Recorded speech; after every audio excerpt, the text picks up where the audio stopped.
Who's going to win an SEC championship first? The Longhorns or the Aggies? You are Locked On Aggies, your daily podcast on the Texas A&M Aggies. Part of the Locked On Podcast Network, your team every day.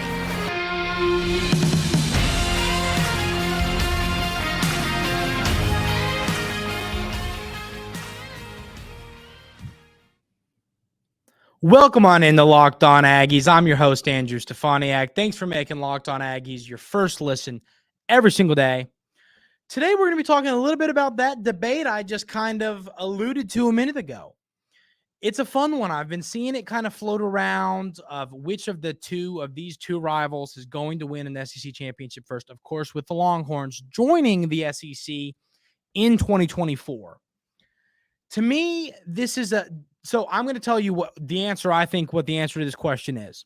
I think it's the Longhorns right now. If I had to pick one of these two teams to win the SEC championship first, right now, I'm taking the Longhorns. And I hate to say that, and I'm going to break down why. And a caveat to the reason I say that is just recency bias with what's been going on between these two clubs. If this year changes, I would be willing to change my opinion, as I think many would. But let's break this all down. Let's break down the numbers, and I'll tell you why I got to the decision I did. So Steve Sarkisian was hired by the Longhorns January 2nd, 2021.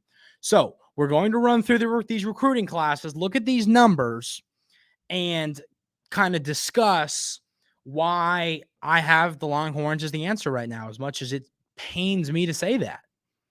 So the 2021 class, you feel bad kind of roping this one in with Sark because, he kind of came into it. It wasn't really his class, but you know what I mean? Which we're still going to be a part of this because he was there for still a good chunk of that class. That year, the Aggies out-recruited the Longhorns. Texas A&M had the 8th best class in the country with 4 5-stars. The Longhorns only had 2 5-stars. Then 2022 was the year that all Aggie fans, recall the recruiting numbers there.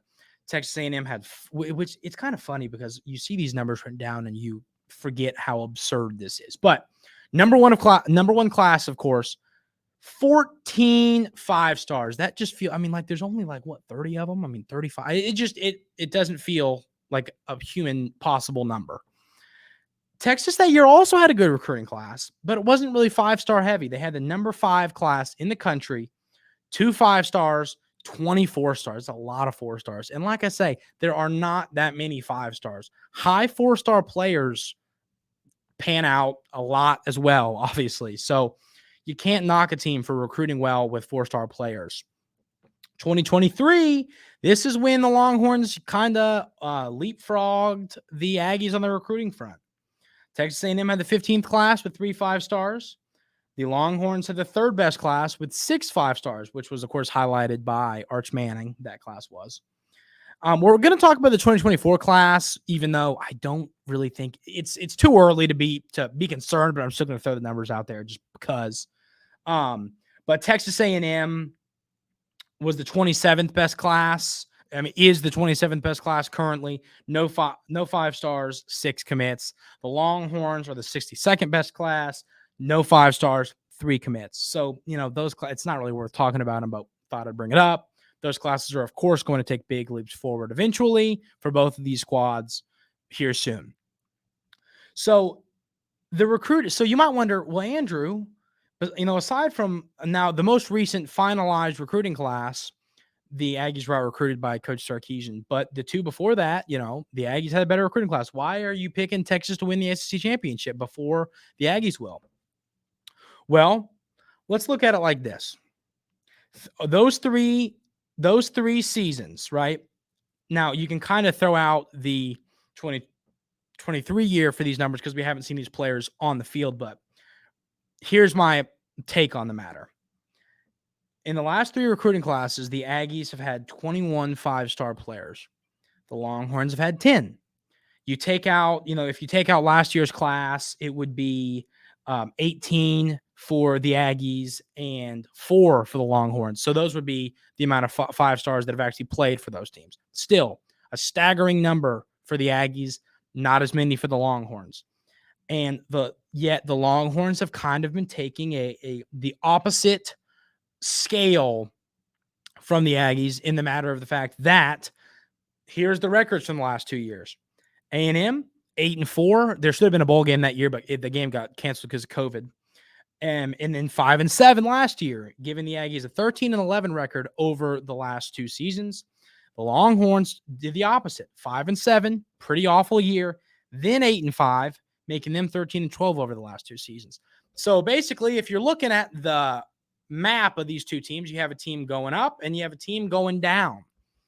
And it's hard to wonder, seeing that 2023 class that the Longhorns that recruited the Aggies, and obviously the record was better last year for the Longhorns than the Aggies. And the Longhorns, I think if Ewers doesn't go down, I think there's a chance they would have knocked off Alabama maybe. That's a fun topic too, but it's all hypothetical. The point here is Coach Fisher has got to win football games now, not later, not soon, not in 3 years, right stinking now. If you stop winning football games, you're going to start recruiting well. You're going to stop recruiting well in Texas. You have got to win games this season. We're not talking 7-5, or you have got. I think you have got to win eight games this year. If you win 8 games this year, and Texas wins 8, then I think it's back to kind of an even playing ground to where I would say I think either of these teams is going to be a toss up to who wins an SEC championship first. But they've got to prove it. Coach Fisher's brought here to win football games. He's a great college football coach, and he has not done well recently in College Station. Done pretty good on the recruiting trail. He's done some different things well. I think he's done well in the transfer portal. I think he's used it in a way that makes sense. I think he's used it in a way that is beneficial to his team. But I don't think he's done what he needs to do. And he needs to start winning football games for Texas A&M, or it's going to become hard to pitch to recruits and to do these things if you can't win. And it's not like it's a whole bunch of scrubs. These are 5-star football players. You got 21 5-stars now. You can almost this season, the Aggies are going to have, based on those numbers, you can almost field a team with 5-star. I mean, goodness gracious. This is what I'm getting at. Coach Fisher.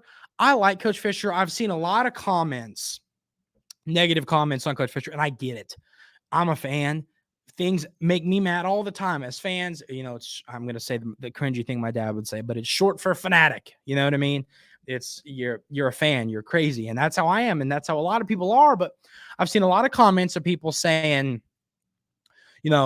angry at Coach Fisher. And I get it. I'm fine with those comments. And at first I was thinking well, we should give him another year. And it's like, he's starting to lose his give him time credibility. He's got to win football games. If he wins football games, if the Aggies go 9-3 this year in regular season play, or 10-2 somehow, if they do something like that, I think I will completely. If they do that, if they win 9 or 10 games and out recruit Texas this season, I will change my opinion on who I think will win the SEC championship first. But right now, based off all these different variables, it's hard to see these two programs are trending in opposite directions, one up, one down, and the Aggies are on the wrong side of things. So this is the year. I've said it multiple times. Go prove it this year. Coach Fisher, Coach Petrino, go prove it. You've got the talent. Go get it done. Lane Kiffin is poking a little fun at Texas A&M once again. We're going to talk about that. But first, I want to tell you about our amazing friends over at Bird Dogs.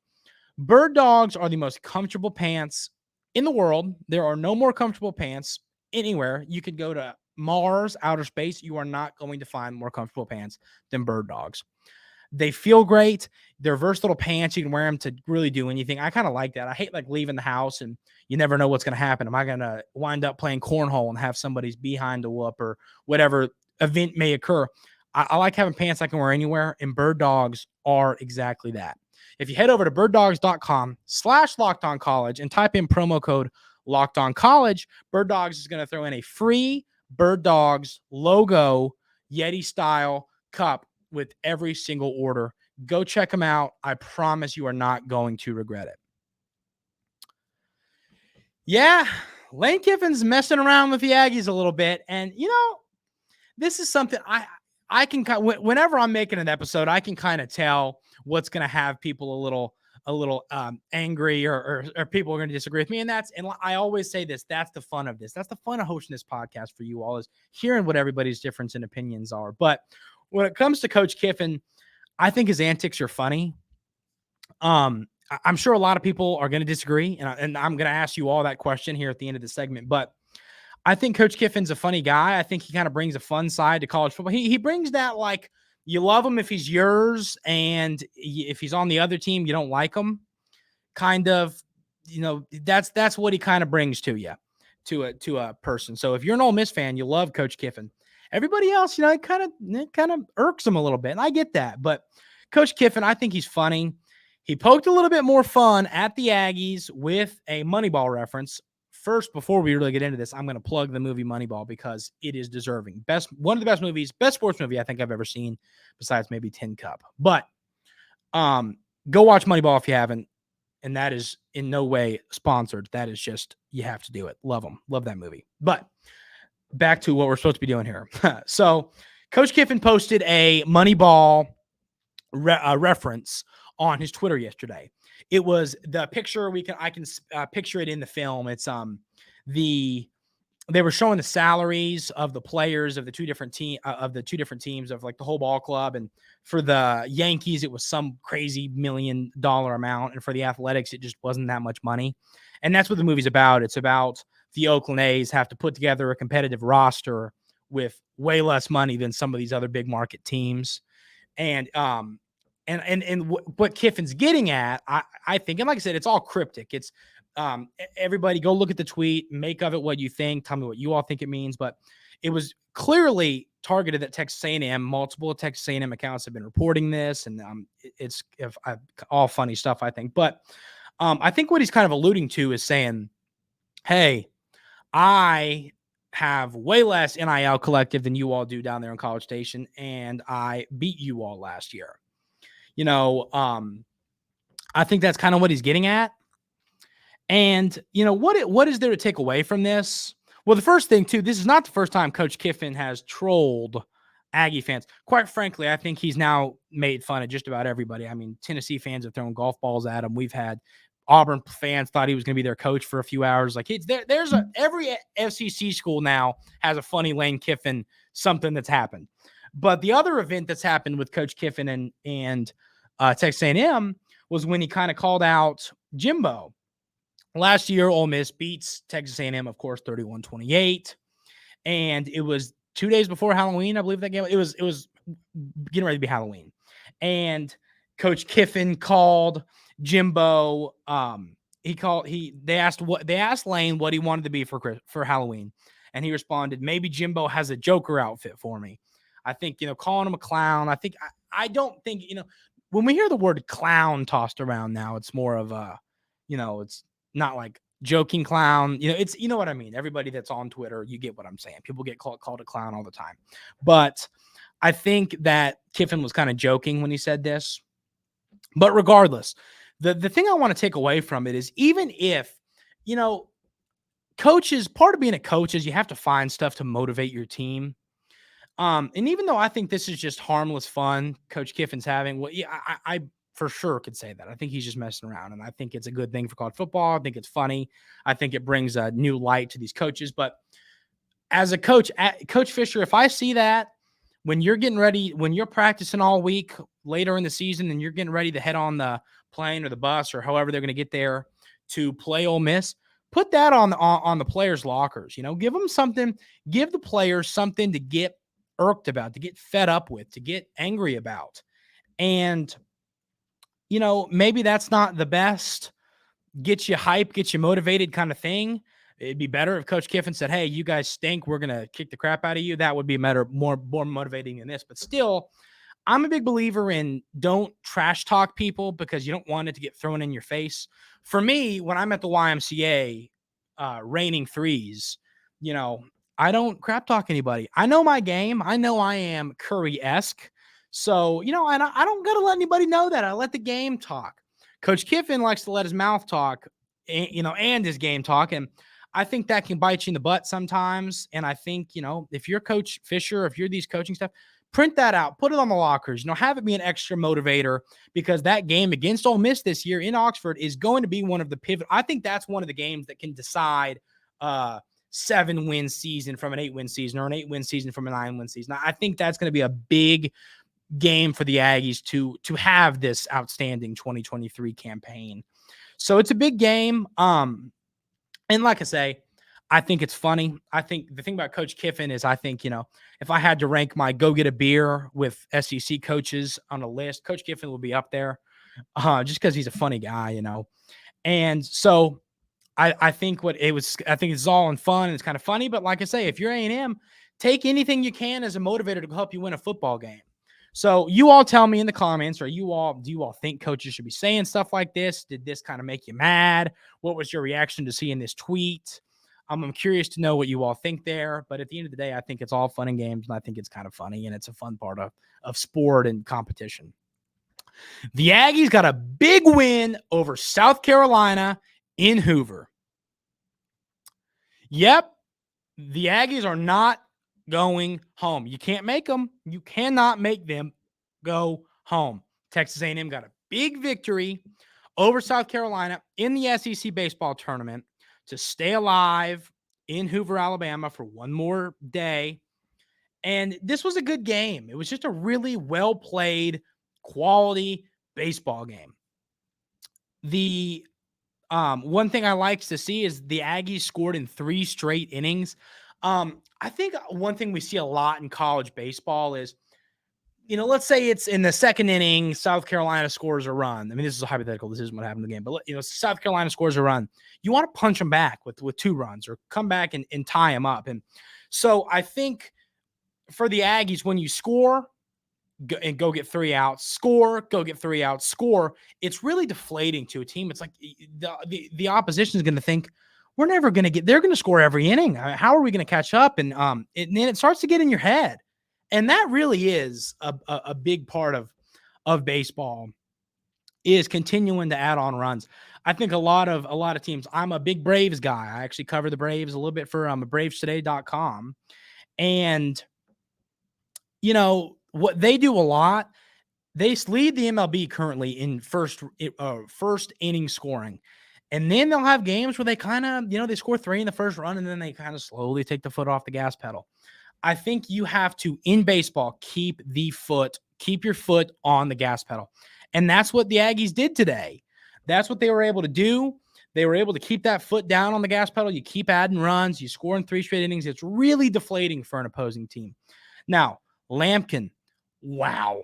I've talked to you all about my love for pitching, and what a outing. 7 innings, 9 strikeouts, 1 hit. I mean, that's a win you a game outing right there. That's what that did. That outing, not only does it move you on in the tournament, but 7 innings, you're saving your bullpen.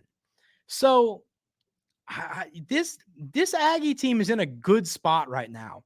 Now, so talking future, they're going to play the loser of the LSU-Arkansas game, which at the time of this recording is currently happening. If I had to be honest with you and tell you who I would prefer the Aggies to play, the one thing I don't know is when Skeens is pitching for LSU. If you haven't watched Skeens pitch, and you all are baseball fans, you got to watch this young man pitch. It's outstanding. But if Skeens is pitching, I'd rather play Arkansas. If any other pitcher is pitching for LSU, I would rather play LSU. Their guys behind Skeens in the bullpen, in the starting rotation, just haven't been great down the stretch.